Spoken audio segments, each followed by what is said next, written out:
자, 이력서 작성법에 대해서 잘 배우셨으니까 이번에는 자기소개서 작성법에 대해서 배우실 텐데요. 기본 항목부터 하나씩 알아가는 시간을 갖도록 하겠습니다.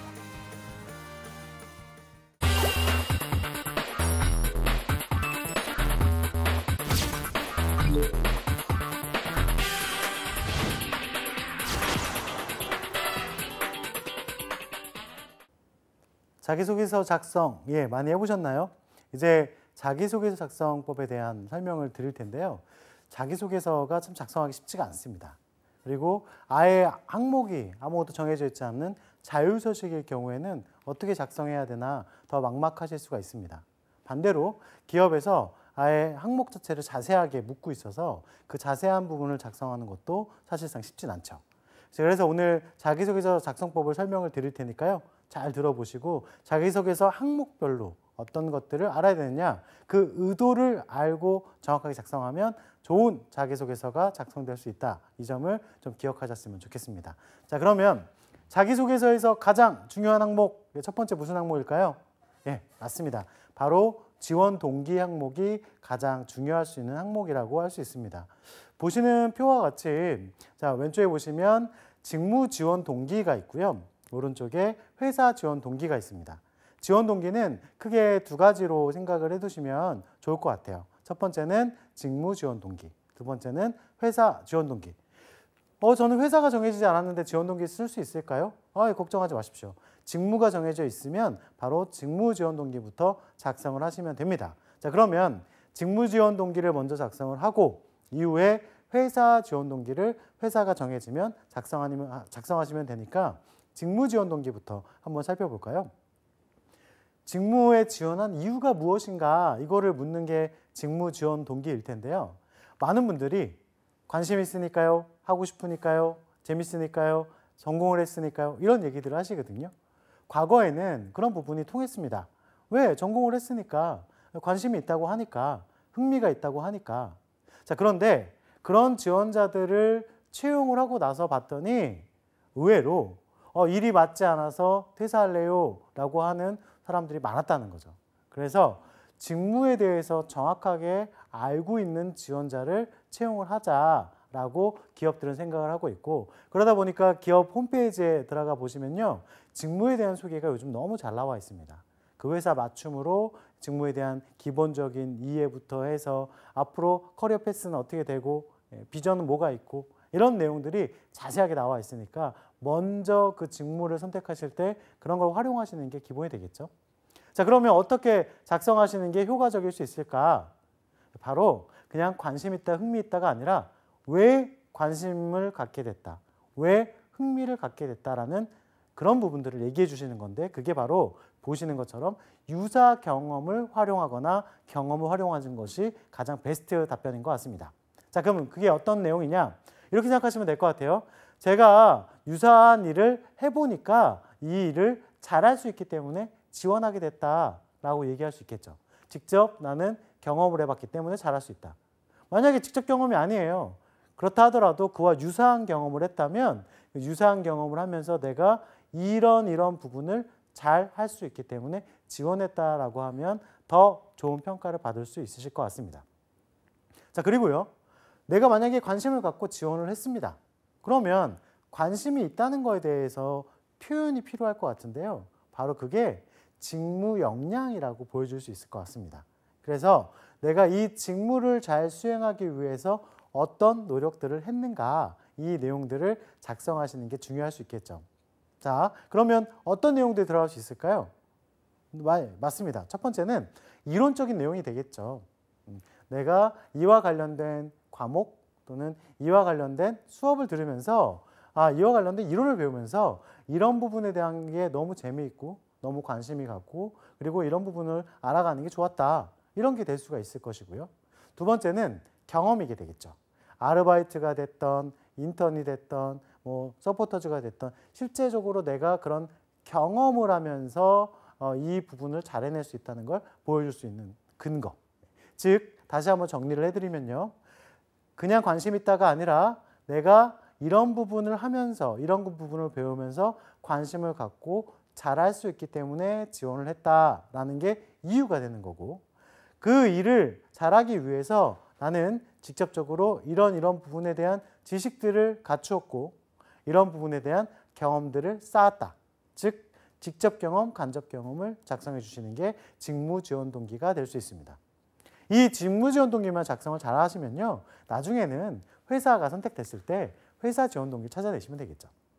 자, 그러면 회사 지원 동기는 어떻게 작성을 하는 게 올바른가?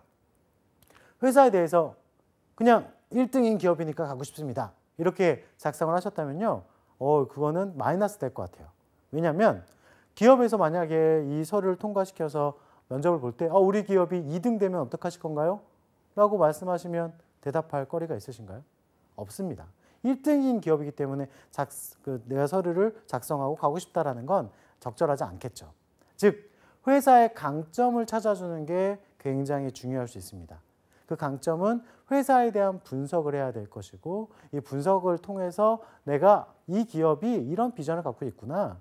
이 기업이 이런 강점이 있어서 내가 평생 일해도 되겠구나. 내가 가도 되겠구나. 이런 것들을 체크해 놓으실 필요가 있다는 거죠. 다만 기업 분석과 산업 분석을 많이 하시고 기업에 지원하실 때 너무 기업에 대한 이야기를 많이 작성하시는 분들이 계십니다.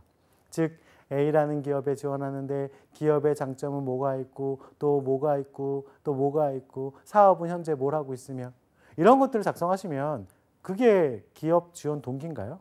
아니요. 그거는 회사 소개서가 될 수 있겠죠.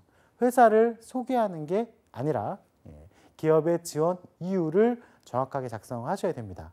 자, 그렇기 때문에 제가 앞에 썼던 내용처럼 40% 미만으로 기업에 대한 소개를 얘기하시되 강점 위주로 말씀하시기 바랍니다. 그리고 분명 당신의 기업이 지원하는 당신의 기업이 이런 기업이니까 나는 이런 부분을 잘할 수 있어요. 이런 부분을 기여할 수 있어요. 뭐 어떤 연관성이라든지 기여도를 작성하시는 게 또 이유가 될 수 있겠죠. 이 표를 잘 기억을 해두시고요. 조금 더 세부적으로 한번 들어가 보면요. 직무 지원 동기 이렇게 작성해 보시면 어떨까요? 앞에 보시면 이 글들이 나와 있을 텐데 거기서 지원 이유 작성할 때 예가 있습니다. 예를 보면 물견 문의를 경험하면서 물견 문의의 직무를 잘 수행할 수 있기 때문에 조금 전에 제가 말씀드렸던 부분이겠죠. 저 물견 문의 있는 부분에다가 지금 듣고 계시는 시청자분께서 원서를 내신다면 그 내용을 저기다 넣어주시면 된다라고 생각하시면 돼요. 다만 저렇게 저 안에다가 똑같은 내용들을 넣게 되면 천편일률적인 서류가 되는 거겠죠. 그래서 조금 더 이유를 찾아보고 생각하셔서 조금 더 구체적인 사례, 구체적인 이유를 제시해 주시는 게 중요합니다. 그 다음 직무 관련된 능력, 밑에 나와 있는 것처럼 예시를 한번 볼까요? 어떤 거에 대한 경험과 지식을 갖추었기 때문에 내가 이런 직무를 잘 수행할 수 있다. 즉 직무 역량에 대한 부분은 내가 잘 수행해 줄 수 있다는 것을 강조하시는 게 중요하다는 점을 좀 기억하셨으면 좋겠습니다. 두 번째로요. 회사에 대한 거 봐볼까요? 아까와 동일합니다. 회사에 대한 부분도 역시 땡땡 회사는 이런 강점이 있기 때문에 지원하고 싶다. 그리고 땡땡 회사는 이런 비전이 있다. 즉 강점이나 비전이 내가 가고 싶은 이유다라는 게 나와주는 건데 그런 강점을 찾아내는 게 굉장히 중요할 수 있겠죠. 여기 밑에 보니까 두 가지가 표시되어 있네요. 어떤 트렌드에 대한 분석을 하는 게 필요하다. 그리고 채용 공고에 대한 분석이 필요하다. 당연하죠. 트렌드에 대한 분석은요. 기본적으로 산업에 대한 이해도가 있어야 된다는 부분이고요. 산업이 있어야 그 안에 기업이 있다는 것을 알아두시고 지원할 수 있습니다. 그래서 산업에 대한 정리, 기업에 대한 정리가 필요하실 수 있다는 점을 기억하시고요. 앞서 많은 교육들이 기업 분석과 산업 분석에 대한 내용들이 있을 거니까 그런 걸 좀 더 참고하시되 다시 한번 좀 정리를 해드린다면 앞에 보시는 내용처럼 관련된 협회나 기관, 그다음에 뭐 진흥원 이런 데 들어가셔서 기업에 대한 정보를 좀 찾아보시는 것도 산업에 대한 정보를 찾아보시는 것도 좋을 것 같고요. 특히 정보통신산업진흥원 이런 데 들어가시면 최근 뭐 IT 관련된 이슈들이 많이 나와 있어요. 그러면 그 이슈들을 보시고 그 내용들과 내가 하고자 하는 직무 또는 회사의 어떤 사업 방향을 연결시킬 수도 있겠죠. 그런 부분이 잘 연결됐을 때 좋은 평가를 받을 수 있고요. 최근 뭐 3년 이내 이슈를 다뤄라. 이런 뭐 이슈에 대해서 관심 있는 건 무엇이고 왜 관심이 있었냐. 이런 글에 대해서도 충분히 이 산업 정보가 있다면 다뤄낼 수 있습니다. 그리고 삼성경제연구소나 LG경제연구소 이런 경제연구소에서도 기본적인 경제 흐름에 대한 이야기들을 많이 다루고 있으니까요. 그 점도 활용하시면 도움이 되실 것 같습니다. 기업 정보는 앞에 보시는 8가지가 있는데 8가지 한번 분석해 보세요. 제가 기업 분석에서도 한번 다뤄드리긴 했지만 한 번 더 이야기를 드리면 기업에 대한 산업에 대한 정보, 그다음에 기업은 뭐 홈페이지를 분석하는 게 가장 베스트다. 그래서 홈페이지 들어가셔서 작은 것부터 CEO 인사말부터 연역은 어떤지 그리고 최근에 이슈가 되고 있는 것도 무엇인지 이슈 같은 경우에도 한 3년치의 기사를 보시면 좋은 기사, 안 좋은 기사, 뭐 기사들이 여러 개가 나와 있을 겁니다. 기사를 활용하시는 것도 하나의 방법이 될 수 있고, 뭐 STP 분석 같은 경우에는 세그멘테이션, 타겟팅, 포지셔닝해서 어떤 사업을 세분화시켜서 거기에 대해서 분석하는 방법, 이걸로 전략을 짜는 방법, 나중에 포부에도 활용이 될 수가 있겠죠. 그리고 3C 분석 같은 경우에는요, 기본적으로 고객, 그다음에 회사, 그리고 경쟁사. 이렇게 이야기를 하다 보니까 경쟁사에 대한 분석도 필요할 수 있습니다. 왜 B기업에 지원하지 않고 우리 기업에 지원하셨죠? 우리 기업이 아니면 안 되는 이유가 무엇이죠? 라고 이야기를 들었을 때 충분히 거기에 대한 내용을 얘기하실 수 있는 부분이니까요. 분석이 확실하게 되어 있으셔야 됩니다. 그리고 많이 다루는 것 중에 하나가 수업 분석이죠. 강점, 약점, 기회, 그다음에 위협. 근데 이 분석만 하시고 끝나시는 경우가 많은데 기업에서 요구하는 건 분석일까요? 아닙니다. 분석을 통해서 어떤 전략을 가지고 있느냐. 만약에 회사에 포부를 쓴다든지 이렇게 할 때도 이런 전략들을 조금 더 활용하신다면 인사 담당자가 보고 우리 산업에 대한 관심도가 있네. 그리고 우리 회사에 대한 사업에 대한 관심도가 있네. 거기다가 아이디어까지 가지고 있는 사람이네. 좋은 평가를 받으실 수 있어요. 그런 점도 활용하시면 좋을 것 같습니다. 그만큼 지원 동기가 굉장히 중요하다는 점을 꼭 기억해 두셨으면 좋겠고요. 자, 그 다음에 지원 동기만큼 중요한 것 중에 하나가 뭘까요? 입사 포부라고 할 수 있습니다. 이 사람이 정말 우리 회사에 들어와서 정확하고 구체적인 목표를 가지고 있는가? 10년 후에 당신은 우리 회사에서 어떤 목표를 이루고 싶습니까? 뭐 이런 질문들이 될 수가 있겠죠. 그런데요. 여기서 아쉬운 점은 10년 후의 이야기를 너무 많이 얘기하시는 경우가 많습니다. 그게 아니라 10년 후는 어떤 곳일까요? 먼 미래. 그러면 지금 우리가 얘기할 것은 과거, 가까운 미래죠. 가까운 미래. 먼 미래가 아닌 가까운 미래. 즉 입사했을 때부터 3년 이내, 5년 이내가 가까운 미래이니까 좀 더 구체적인 계획을 세우실 수 있겠죠. 쉽게 말하면 이런 겁니다. 내일 계획 세우는 거와 이번 달 계획 세우는 거, 올해 말까지 계획 세우는 거는 뭐 가까운 미래니까 세울 때 좀 더 구체적으로 세울 수 있겠죠. 하지만 5년, 10년을 이후의 계획은 좀 먼 계획이다 보니까 최종 목표가 되지 않을까 생각입니다. 그런데 입사업 포부도요. 회사가 꼭 정해져야지만 쓸 수 있다? 그렇지 않습니다. 회사가 정해지지 않아도 쓸 수 있다는 점을 기억하셔야 되는데요. 그 이유 중에 하나가 회사가 정해져 있지 않지만 어찌됐건 직무는 정해놨잖아요. 그러면 이 직무를 잘 수행하기 위해서 나는 회사 입사해서 어떤 노력을 할 것이다. 이런 것들을 보여주실 수가 있겠죠. 그런데 말입니다. 여기서 많은 실수를 하시는 게 있죠. 뭐냐? 계획을 정말 잘 얘기하지만 실천 방안을 잘 얘기하지 않는다. 즉 제가 외국어 능력을 키우기 위해서 이런 부분을 노력해서 외국어 능력을 키우겠습니다까지는 너무 잘하시는데요. 그 능력을 키우기 위해서 어떻게 노력하겠다, 어떻게 실천해 나가겠다라는 구체적인 방안은 너무 얘기를 안 하시는 것 같더라고요. 그래서 여기에 포인트는 구체적인 방안을 자세하게 얘기해 주는 게 중요하다는 점을 좀 기억을 해 두셔야 될 것 같습니다. 그 다음 많이 나오는 항목 중에 하나가 성격에 관련된 내용이네요. 장점과 단점. 대부분 지원자들이요. 성격을 쓸 때 단점을 생각 외로 많이 쓰시는 경우가 있거든요. 근데 장점을 좀 더 많이 썼으면 좋겠습니다. 내가 가지고 있는 장점을 많이 보여줘야 합격할 가능성이 높아지는 거 아닐까요? 그러니까 장점을 좀 중점적으로 쓰셨으면 좋겠고요. 부정적인 언어는 좀 빼주셨으면 좋겠어요. 예를 들어서 이런 거 많이 쓰십니다. 제가 과거에는 굉장히 소극적이었지만 발표를 많이 하면서 적극적으로 바뀌었습니다. 또는 제가 과거에는 굉장히 소극적이었지만 이런 소극적인 성격을 바꾸기 위해서 많은 발표를 하다 보니까 적극적으로 바뀌었습니다. 굳이 부정, 긍정을 얘기해 주실 필요가 있을까요? 아닙니다. 그냥 바로 긍정. 제가 발표를 많이 통해서 적극적인 성격과 긍정적인 성격을 가지고 있습니다. 이렇게 이야기하셔도 되는데 굳이 과거의 부정적인 부분을 먼저 언급하시는 경우들이 있습니다. 물론 개인적으로는 과거에 그렇게 소극적이었지만 그걸 이겨내기 위해서 노력하셨던 게 분명히 있으시겠죠. 그런데 서류상에서는 그런 것보다도 내가 지금 그게 장점이라면 장점인 부분만 좀 강조를 해주시는 게 중요할 수 있을 것 같습니다. 그리고 너무 꼼꼼하다, 그다음에 아주 완벽하다, 이런 것들은 너무 강한 긍정으로서 비춰지는데요.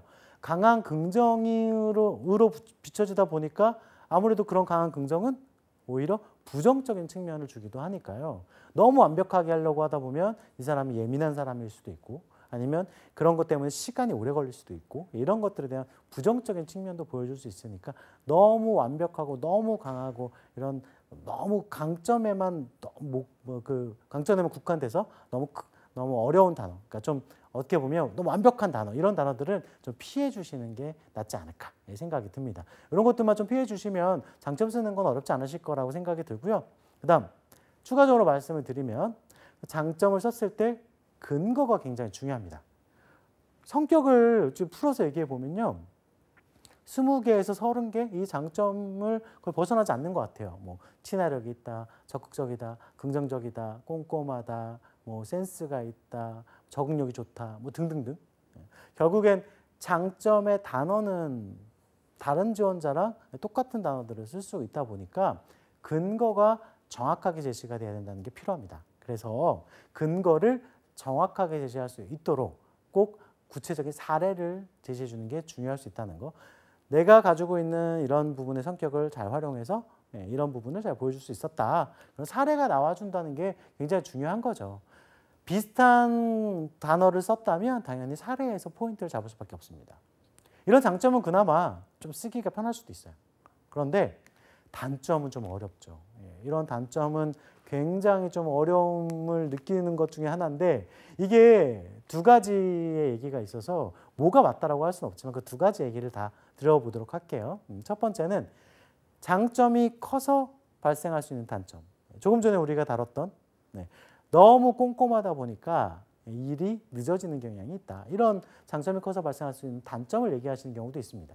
자, 그런데 그렇게 하다 보면은 그게 장점인지 단점인지 뭔지 잘 모르겠다라는 생각이 들 때가 있어요. 장점 같지 않은, 단점 같지 않은, 단점 같은. 예를 들어 그렇게 꼼꼼하다는 얘기를 썼을 때요. 너무 꼼꼼하다 보니까 일이 늦어지는 게 단점이기도 하다. 하지만 이런 꼼꼼함은 오히려 위를 완벽하게 해내는 장점이 된다. 이렇게 쓰시거든요. 그러면 그게 장점인가요? 단점인가요?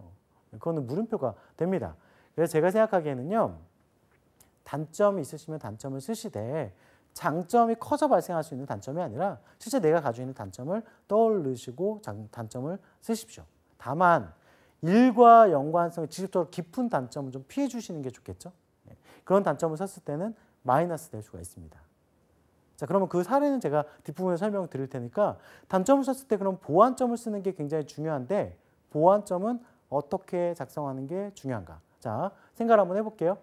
보완하고 있다는 거를 계획만 쓰시는 분들이 계십니다.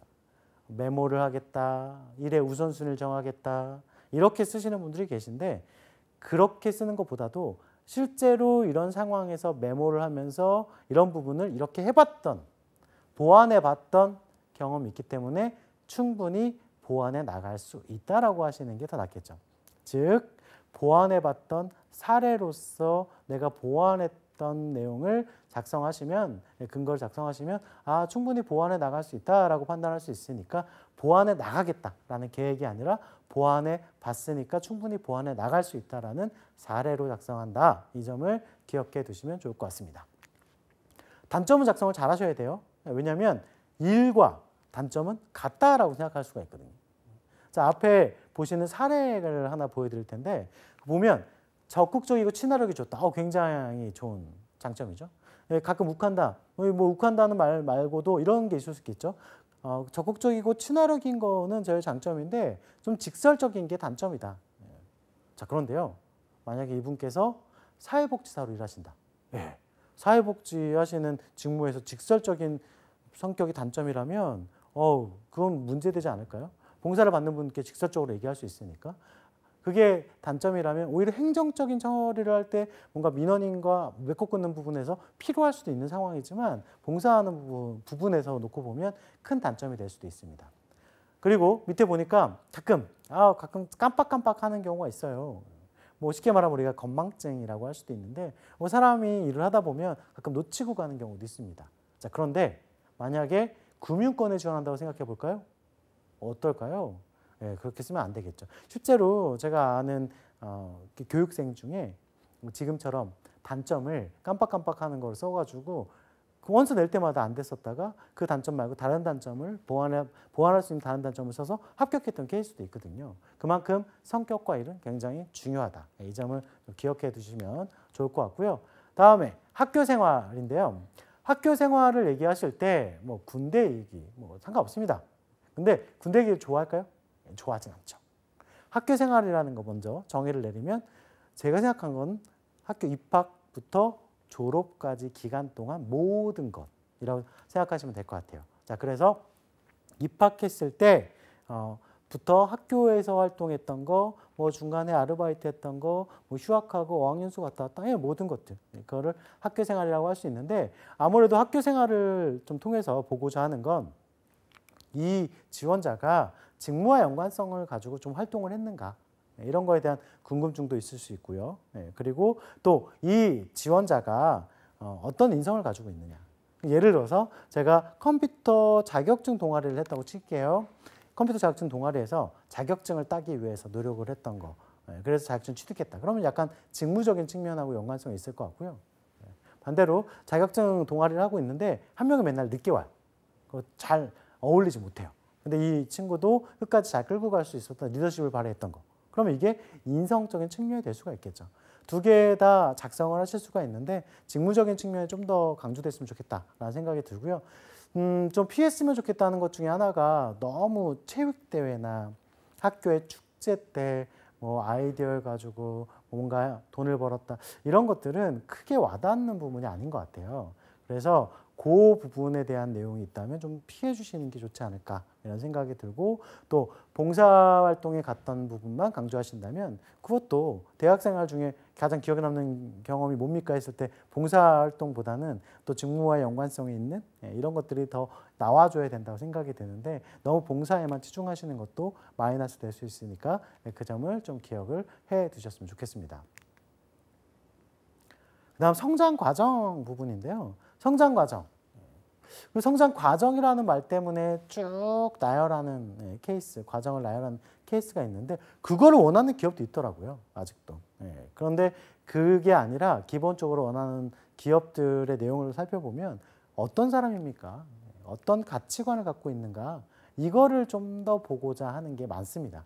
즉 성장 과정은 내가 유년 시절부터 지금까지 자라오면서 어떤 사람이다라고 얘기할 수 있는 뭐 가치관이 됐던 좌우명이 됐던 이런 것들을 얘기할 수 있는 부분이라고 할 수 있을 것 같아요. 자, 그러면 어떤 부분이 좀 더 나와주면 좋겠는가? 볼관, 가치관 이런 부분에 대한 얘기가 나와주면 좋지 않을까요? 요 관에 대해서는 제가 자기소개에서 또 심화 과정에서 조금 더 세부적으로 다뤄드리긴 할 텐데 일단 가치관에 대한 이야기를 하시는 것. 네, 이런 가치관을 갖고 있다. 또 그게 회사와의 연관성이 있으면 뭐 더 좋은 점수가 될 수도 있으니까요. 그 점을 또 기억해 두시면 좋을 것 같습니다. 그리고 많이 작성하실 때 실수하는 게 가족에 대한 이야기. 가족에 대한 이야기를 너무 강조하시고 그리고 내가 어떻다. 이 부분 또한 제가 사례로 추후에 설명을 드릴 텐데 이 사례에 대한 내용을 보시면 딱 와닿으시긴 할 거예요. 일단 가족에 대한 소개가 아니라 나에 대한 소개라는 거를 다시 한번 좀 기억하셨으면 좋겠고요. 작성하실 때 그럼 어느 시점부터 작성하는 게 좋습니까? 이렇게 물어보시면 뭐 어느 시점이 좋다라고 얘기할 수는 없지만 제가 생각하기에는 가치관이 형성되는 시점, 즉 고등학교 이후의 시점을 작성하시는 게 좋을 것 같고요. 유년 시절부터 작성을 쭉 하겠다라고 한다면 과거의 유년 시절부터 현재까지 뭔가 꾸준히 해왔던 거, 아니면 뭔가 꾸준히 했던 것 중에서 나를 바꿀 수 있었던 계기가 되었던 거, 이런 내용들의 소재로 작성을 하시면 더 좋지 않을까 생각입니다. 결국엔 이런 내용들이 내가 중심이 돼야 되는 거지 가정이 중심이 아니라는 것을 좀 기억을 해 두시면 좋을 것 같습니다. 자, 한번 그러면 정리를 해보도록 할게요. 자기소개서에 기본적으로 지금 5개의 항목을 다뤘습니다. 첫 번째, 지원 동기. 자, 지원 동기에는 뭐가 포함되어 있다고 말씀드렸죠? 네, 맞습니다. 자, 직무 지원 동기, 회사 지원 동기. 자, 두 번째는 입사업 후보입니다. 입사업 후보에서 가장 중요한 포인트는 어떤 거였죠? 네, 그렇습니다. 입사업 후보에서 가장 중요한 포인트는 계획을 나열하는 게 아니라 그 계획을 실천할 실행 방안, 실천 방안을 구체적으로 이야기하는, 이게 굉장히 중요한 포인트가 되고요. 자, 그다음 세 번째, 성격은요. 장점과 단점 중에 장점을 좀 더 많이 얘기하고, 그리고 장점에 대한 근거, 그다음에 단점은 보완할 수 있는 부분에 대한 근거를 제시한다. 그 근거는 그냥 계획이 아니라 내가 실제로 보완해 봤다라는 사례가 되겠죠. 그리고 네 번째로 대학생활. 대학생활 같은 경우에도 일과 연관성 있는, 직무와 연관성 있는 거나 인성을 보여줄 수 있는 학교 생활, 입학 당시부터 졸업 당시까지 모든 그 기간 동안의 내용을 이야기하시면 된다. 이거이고요. 마지막 성장 과정 같은 경우에는 나의 가치관을 보는 부분이라고 할 수 있다라고 생각하시면 될 것 같아요. 이런 부분들을 정리를 잘 하셔서 기본 항목을 맞춰주시고요. 이 기본 항목을 쓰신 다음에 나중에 기업에 지원하실 때 항목들이 다르면 여기 있는 내용들을 빼서 작성을 하시면 될 것 같습니다. 결국엔 항목별로 맞춤 사례, 즉 항목별로 구체적인 사례만 잘 이야기를 해주시면, 또 항목에서 원하는 사례를 이해하고 잘 쓰신다면 좋은 평가를 받으실 수 있습니다. 감사합니다.